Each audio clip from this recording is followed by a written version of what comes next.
Right now. Gene, what can you tell us about what you saw? I can tell you that I was watching TV and there was this sonic boom and the TV went out and I thought maybe that the Concorde was back in service because I've heard about those sonic booms, and I got up to my window. I live in Battery Park City right next to the Twin Towers, and I looked up and the side of the World Trade Center exploded right when I looked up, and at that point debris started falling. I couldn't believe what I was watching. Can you hear anything from your position right now? Ambulances, sirens? Absolutely, positively. There are crowds of people downstairs in Battery Park City. Everybody's come out from the buildings. This is the financial area in Manhattan, and there's a lot of fire engines. I can see them from my window.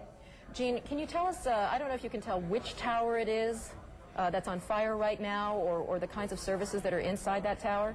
I can't tell what's inside. It's the northern tower versus the southern tower, and it seems to be on all sides of the building, from what I can tell. The west side, the south side, and it looks like smoke's coming from the east side as well. Gene, can you see any of the debris currently on the ground area?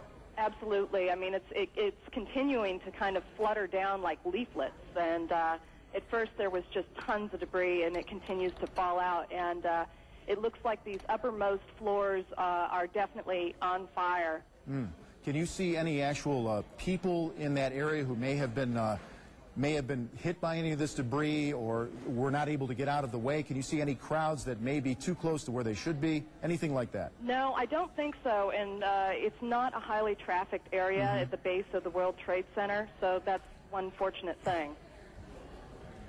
Gene, right now we're continuing to look at pictures of this devastating scene. According to Sean Murtaugh, Vice President of Finance, he witnessed what he described as a twin-engine plane, possibly a 737. He was almost absolutely sure that it was a large passenger jet that went into that plane. Gene, you're saying that you didn't see anything initially. You didn't see a plane actually approach the building. I had no idea it was a plane. I just saw the entire top part of the World Trade Center explode. So I turned on the TV when I heard they said it was a plane. Right. It was really strange. Were you there living in New York during the World Trade Center bombing? No, I wasn't. Fortunately so. When you say a sonic boom, did you actually feel anything? Were things shaking in your apartment? Yeah, you could feel it. It was just a gigantic sonic boom. The TV it went off for a second and then it went back on. And the windows, you felt the vibrations on the windows. You were saying it's not a high traffic area usually, but can you guesstimate how many people may be in an area like that at this hour of the morning?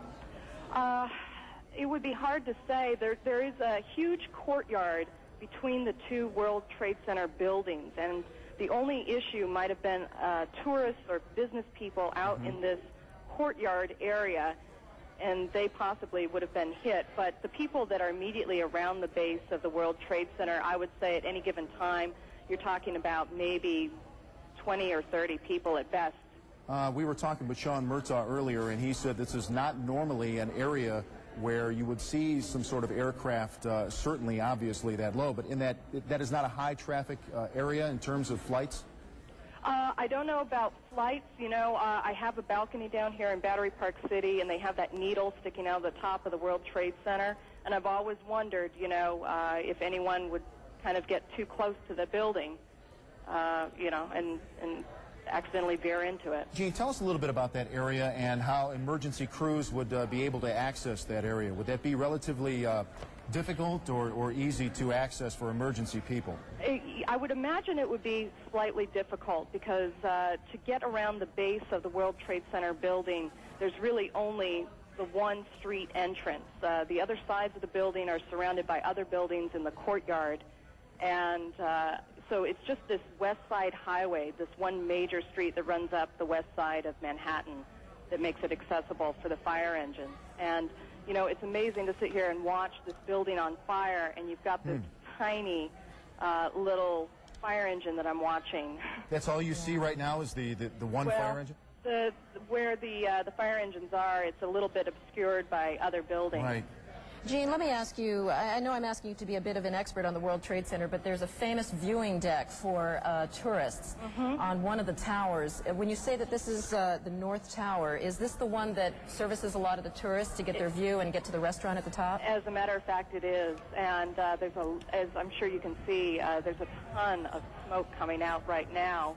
I'm just guessing the fire seems to be worse on, it looks like it's about 15 floors down from the top of the building. Yeah, one of the eyewitnesses, one of our affiliates was talking to, said that she thought that this was on the 80th floor. We know that there's an open air deck 110 stories high, and the glass enclosed observatory is on the 107th floor. So there is the possibility that people may very well be trapped up there. Yeah.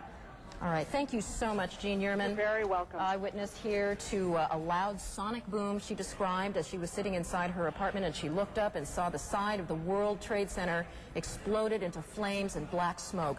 We are going to join another one of our New York affiliates, WABC, for their live coverage.